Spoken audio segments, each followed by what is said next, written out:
मध्य प्रदेश के ग्वालियर से एक ऐसी खबर आई है जो आस्था और सियासत के बीच की महीन रेखा पर कई गंभीर सवाल खड़े करती है। यहाँ सालों से निकलने वाली ऐतिहासिक श्री राम बारात शोभा यात्रा के लिए एक बीजेपी नेता को समन्वयक बनाया गया, लेकिन कुछ ही घंटों में हिंदू संगठनों के भारी विरोध के बाद उन्हें पद से हटा दिया गया। अब पूरी कहानी क्या है आपको बताते हैं। ये तस्वीरें ग्वालियर के ऐतिहासिक फूलबाग मैदान की है, जहां हर साल की तरह इस साल भी भव्य रामलीला का मंचन हो रहा है। इसी रामलीला का सबसे बड़ा आकर्षण होती है श्री राम बारात शोभा यात्रा, लेकिन इस साल ये शोभा यात्रा निकलने से पहले ही एक बड़े विवाद का केंद्र बन गई। विवाद की शुरुआत तब हुई जब आयोजन समिति ने शोभा यात्रा के लिए 3 समन्वयकों की नियुक्ति की। इनमें रामनारायण मिश्र और संजय कथल के साथ तीसरा नाम था नूर आलम गुड्डू वारसी का। गुड्डू वारसी न सिर्फ पूर्व पार्षद हैं, बल्कि बीजेपी अल्पसंख्यक मोर्चा के प्रदेश उपाध्यक्ष भी हैं। जैसे ही शोभा यात्रा के पोस्टरों पर गुड्डू वारसी का नाम छपा, शहर में हंगामा मच गया। कई हिंदू संगठनों ने इस पर कड़ी आपत्ति जताते हुए सवाल उठाया कि हिंदू परंपरा से जुड़े धार्मिक उत्सव की जिम्मेदारी किसी गैर हिंदू को क्यों दी गई। देखते ही देखते ये विरोध सड़कों पर आ गया। हिंदू जागरण मंच और बजरंग दल जैसे संगठनों ने मोर्चा खोल दिया। शहर में जगह जगह गुड्डू वारसी की नियुक्ति के खिलाफ पोस्टर चिपका दिए गए और सोशल मीडिया पर एक अभियान छेड़ दिया गया। हिंदू जागरण मंच के क्षेत्रीय संयोजक मनीष उपाध्याय ने तो फेसबुक पर लोगों से अपील कर दी कि वो आयोजन समिति के मुख्य संरक्षक और पूर्व विधायक रमेश अग्रवाल को फोन करके अपना विरोध दर्ज कराएं। बढ़ते दबाव के आगे आयोजन समिति को झुकना पड़ा। केंद्रीय मंत्री ज्योतिरादित्य सिंधिया के करीबी माने जाने वाले रमेश अग्रवाल ने तुरंत आदेश जारी कर गुड्डू वारसी को समन्वयक पद से हटा दिया। उन्होंने मीडिया से कहा कि बजरंग दल और हिंदू जागरण मंच इसका विरोध कर रहे थे, इसीलिए हमने उनको हटा दिया। वहीं इस पूरे विवाद पर गुड्डू वारसी ने बड़ी शालीनता से अपनी प्रतिक्रिया दी। उन्होंने कहा कि उन्हें इस फैसले से कोई आपत्ति नहीं है, क्योंकि ईश्वर की सेवा करने के लिए किसी पद की जरूरत नहीं होती।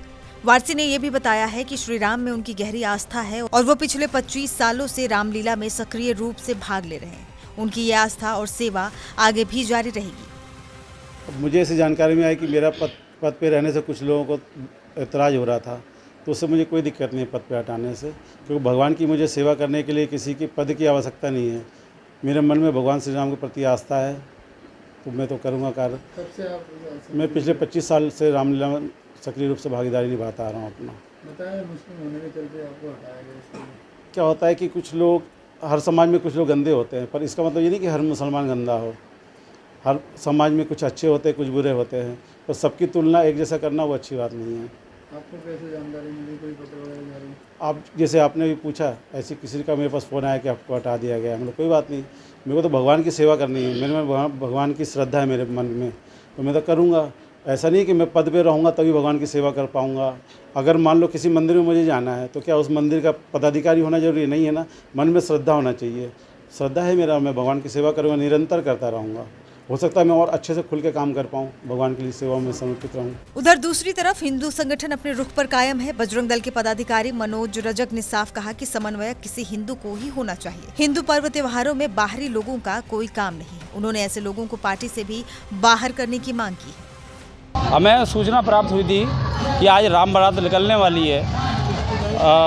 उसमें एक गुड्डू वारसी करके जो पूर्व में पार्षद रहा है गोल में गेंडेवाई सड़क पर, वो काफ़ी बार है ना वहाँ पर जो भी 2 बार दंगे हुए वहाँ पर उसमें शामिल भी रहा। ऐसे व्यक्ति को उसमें सहयोग घोषित किया और हमें पता चलने के बाद हमने तुरंत आयोजककर्ता को फ़ोन लगाया और उन्होंने माफ़ीनामा हमें भेजा है।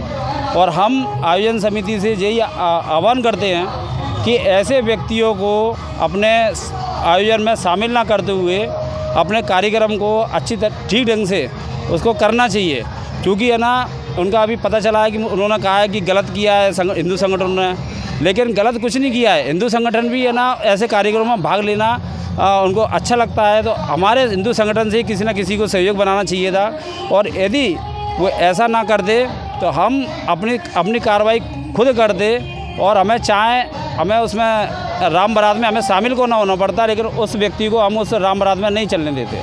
तो इस पूरे घटनाक्रम ने ग्वालियर में गंगा जमुनी तहजीब और धार्मिक सहिष्णुता पर एक नई बहस छेड़ दी है। एक तरफ वो लोग हैं जो मानते हैं कि आस्था का कोई धर्म नहीं होता, तो दूसरी तरफ वो लोग हैं जो धार्मिक आयोजनों में किसी भी बाहरी दखल को स्वीकार नहीं करना चाहते। सवाल ये कि क्या आस्था और भक्ति को धर्म की सीमाओं में बांधा जा सकता है? फिलहाल आयोजकों ने भरोसा दिलाया है कि इन विवादों से परे श्री राम बारात हर साल की तरह इस बार भी पूरी धूमधाम और भव्यता के साथ निकाली जाएगी।